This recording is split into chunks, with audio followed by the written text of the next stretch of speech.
வாழ்க வளமுடன். இப்போ சொல்கிறேன்ல, என்ன கர்மா செஞ்சோன்றது. இப்போ இதுக்கு ஒரு ஒரு இடத்துல நடந்து ஒன்று கிராமத்தில் நடக்கல, அதை சொல்கிறேன். என்னென்னா, அவங்க இறந்துடுறாங்க. இந்த கர்மா கழிச்சிட்டே இருந்துட்டு முன்னாடியே கிளம்பிடுறாங்க. ஒரு ஆக்சிடெண்ட்டோ ஒரு இதுலேயோ இறந்துடுறாங்கல்ல, அவங்க ஆன்மா என்ன பண்ணோம், ஆன்மா போயிடும். அவங்களுடைய என்ன ஆற்றல் இருக்குல்ல, அது மேலேயே இருக்கும். அது என்ன பண்ணோம், இப்போ சொல்கிறாங்க எனக்கு இந்த கிரகம் நடக்குது, ரொம்ப கஷ்டமாக இருக்குதுன்னா, அது வீக்னஸ். அவங்களோட வீக்னஸ் தான் அதை உணர்த்துது. அப்போ அது மாதிரி அவங்க என்ன பண்ணுவாங்க, அவங்க டெத்து பார்த்துட்டு வந்துட்டாங்க. ஒரு 4-5 நாள் தான் இருக்கும்.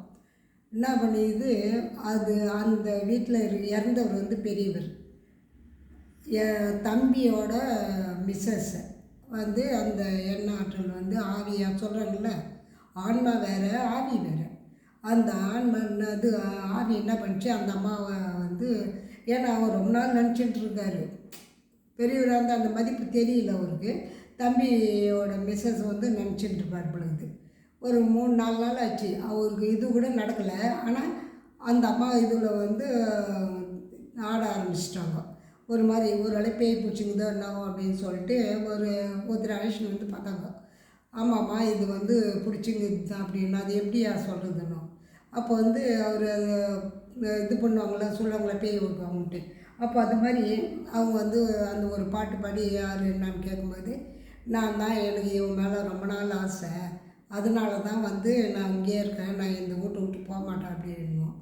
அப்படியா அப்படின்னும். ஆமாம் அப்படி தான்னுவாங்க. என்ன பண்ணுவாங்க, அந்த இதுக்கு அந்த அந்த ஆன்மா என்ன சொல்லலாம், எனக்கு தண்ணி அடிக்கணும், எனக்கு நான்வெஜ் வேணும், இதெல்லாம் வச்சா தான் நான் இவங்களை விட்டு போவேன் அப்படின்னும். சரி, அந்த வாங்கி கொடுப்பாங்க. ஆனால் அந்த அம்மா நல்லவங்க தான், எந்த பழக்கம் கிடையாது. ஆனால் அந்த ஆவி பிடிச்சின்னு எப்படிலாம் நடக்குது பாருங்கள். அந்த கர்மா விடாதுன்றாங்களே, எந்த பிறவியிலும் இல்லை, இப்போல்லாம் உடனே காட்டுது. பிடிச்சின்னு அந்த அம்மா நல்லா ஃபுல்லாக தண்ணி வச்சுட்டு நல்லா நான்வெஜ்ஜு சாப்பிட்றாங்க. இதே மாதிரி ஒரு 10 நாள் சாப்பிட்டுருந்தாங்க. அது போகிற மாதிரியே தெரியல. அப்புறம் என்ன பண்ணாங்க, நீ போக மாட்டியா அப்படின்னா, நான் போக மாட்டேன், நாங்கள் இவங்களை விட்டு போக மாட்டேன் அப்படின்ச்சு. அப்புறம் வேறு ஒருத்தர் கூட சேர்ந்து பேசி அதுக்கேற்ற மாதிரி அதுக்கு என்ன செய்யணுமோ இட்டு போயிட்டு ஒரு மரத்தாண்டை வச்சுட்டு சொல்லுவாங்க, ஆணி அடிச்சிடுங்க சரியாயிடும் அப்படின்னு சொல்லிட்டு. இப்போ அந்த இது அந்த ஆன்மா அங்கேயே அந்த ஆவி எங்கிறது அந்த மரத்தில் வச்சுட்டு வரணும். ஆனால் அந்த காலத்தில் எல்லாமே நடந்துக்குது. இப்போது சில இடத்துல கிராமத்தில் நடக்குது. எப்படின்னா, இப்போது ரூட்டில் என்ன பண்ணாங்க, ஒரு சின்ன வயசு பையன் தான், ஜாயின்ட் ஃபேமிலி. அவங்க என்ன பண்ணாங்கன்னா, ஒரு நாள் தினமும் பேசிகிட்டு இருப்பாங்க. சாயந்தரம்னா அப்பா வெளில போயிட்டா இவங்கெல்லாம் குள்ளே பேசிகிட்டு இருப்பாங்க.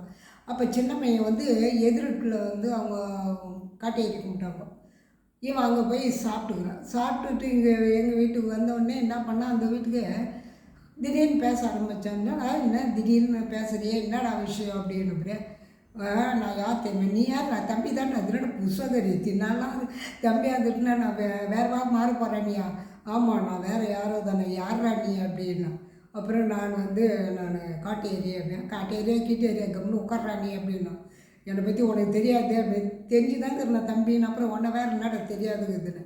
இது மாதிரி விட்டு என்ன பண்ணுச்சு, ஒரு 4 நாள் ஆச்சு, 3 நாள் ஆச்சு, இப்போ ஒரு வாரம் ஆச்சு. அப்புறம் அவள் ரொம்ப கோவம் நான் இப்படி தான் அப்படி தான்னா. உடனே பார்த்தாங்க, ஓஹோ இது நிஜம்தான் அப்படின்ட்டு. என்ன பண்ணாங்க, எனக்கு எது வாங்கி கொடுறான், அதெல்லாம் கொடுத்தா தான் நான் போவேன்.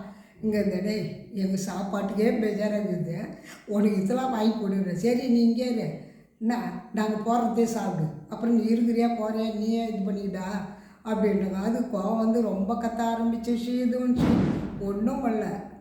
நாங்கள் என்ன பண்ணோம், திருப்பி இப்போ பாரு யார் காட்டேரி பாரு கற்பூரத்தில் வாயில் போட்டுக்கிறாடானா, ஐயோ எனக்கானா நான் போயிடுறேன்னு.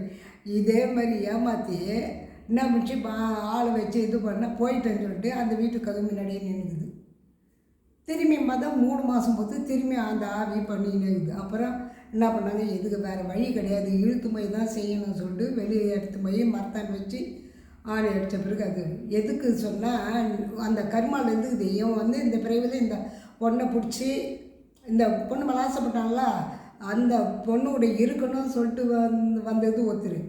இது காட்டேரின்றது அந்த சின்ன பையன் மூலியமாவது இங்கே உட்காந்து எல்லாத்தையும் பண்ணலாம் அப்படின்னு நினச்சிது ஒன்று. அதுதான் சொல்கிறது, எதுவாக இருந்தாலும் இந்த பிறவியில் நீ எது அனுபவிக்கணுமோ அந்த கர்மா வந்தே தீரும். எல்லாம் நல்லா இருக்கிற பையனுக்கு எப்படிங்க அந்த கர்மா வரும்? அதேமாதிரி அந்த பொண்ணு என்ன பண்ணுச்சு, நல்ல பொண்ணு, நான்வெஜ்ஜு சாப்பிடாது, சுத்த சைவம். அது எப்படி அதெல்லாம் எப்படி சாப்பிட்டுது? அந்த ஆவி தானே. அதுக்கு தான் சொல்கிறேன், இந்த ஆவியெல்லாம் எவ்வளோ நீங்கள் கவலைப்படுறீங்களா, வீக்னஸை புரிஞ்சு தான் அது அந்த இடத்துல ஜாயிண்ட் ஆகுது. இப்போ இந்த இது சொல்கிறால அதே நல்ல கர்மாவும் சொல்லட்டுமா? இப்போ ஒருத்தருக்கு எந்த தொழிலும் தெரியாது, ஆனால் அவங்க என்ன பண்ணுவாங்க, எனக்கு எல்லாம் தெரியும்னு சொல்லுவாங்க. என்ன பண்ணுவாங்க, ராத்திரி 12 மணிக்கு உட்காருவாங்க, எல்லாத்தையும் வேலையை முடிச்சுட்டு ஏதாவது ஸ்டார்ட் பண்ணோன்னா, ஒரு தொழில் இது பண்ணோன்னா அது ஸ்டார்ட் பண்ணி செய்ய கற்றுப்பாங்க. ஒரு கைத்தொழில்னு வச்சுங்களேன். அது பண்ணும்போது அதே ஆத்மா இது எப்படி நாம் சொன்னோம், ஆவியாக இதுவாக சொல்கிறோம். இதுலேயே நல்ல ஆவியும் இருக்குல்ல. இப்போ ஒருத்தர் நான் இவங்கெல்லாம் செய்யணும்னு நினச்சேன், என்னால் முடியல, அதுக்குள்ளே உயிர் போயிடுச்சு. ஆனால் இவங்களுக்கு செஞ்சு காமிப்பேன், அவங்களுக்கு கற்றுக் கொடுப்பேன், அவங்க நல்லா இருக்கணும் அந்த எண்ணம் போட்டாங்க. போட்ட உடனே அந்த அம்மா இறந்துட்டாங்க. இறந்துட்ட உடனே அந்த ஆவியே அதே இவங்களுக்கு எந்த குரு இல்லாத எல்லா தொழிலும் கற்றுக்கினாங்க. அது எப்படி? அப்போ தான் மகரிஷி சொன்னார், எந்த ஆற்றலும் வான்காந்தத்திலே தான் இருக்கும். நீங்கள் நல்லது கூப்பிட்டா நல்லது வரும். வீக்னஸ் பயந்து இதெல்லாம் பண்ணிங்கன்னா என்ன ஆகும், அந்த கெட்ட ஆவி உங்களை தொடரும். அதனால் நீங்கள் எப்படி இருக்கணும், தைரியமாக இருக்கணும். எதை வந்தாலும் நான் பார்த்து பண்ணேன், யாரும் என்னை ஒன்றும் பண்ண முடியாது அந்த ஒரு எண்ணத்திலே இருந்தீங்கன்னா எந்த ஆவியும் உங்கள்கிட்ட வராது. அதே மாதிரி ஒரு தொழில் கற்றுன்னு நானே செய்வேன், எனக்கு எல்லாம் மேலே இருக்கிறவங்க உதவுவாங்க அப்படின்னு நினச்சி செய்து பாருங்கள், அதுவும் நல்லபடியாக நடக்கும். இது ரெண்டுத்தையும் நீங்கள் செக் பண்ணி பார்த்துட்டு எது உங்களுக்கு நடக்குதுன்றதை ஒரு கமெண்டில் சொல்லுங்கள் பார்க்கலாம். வாழ்க்கை வளமுடன்.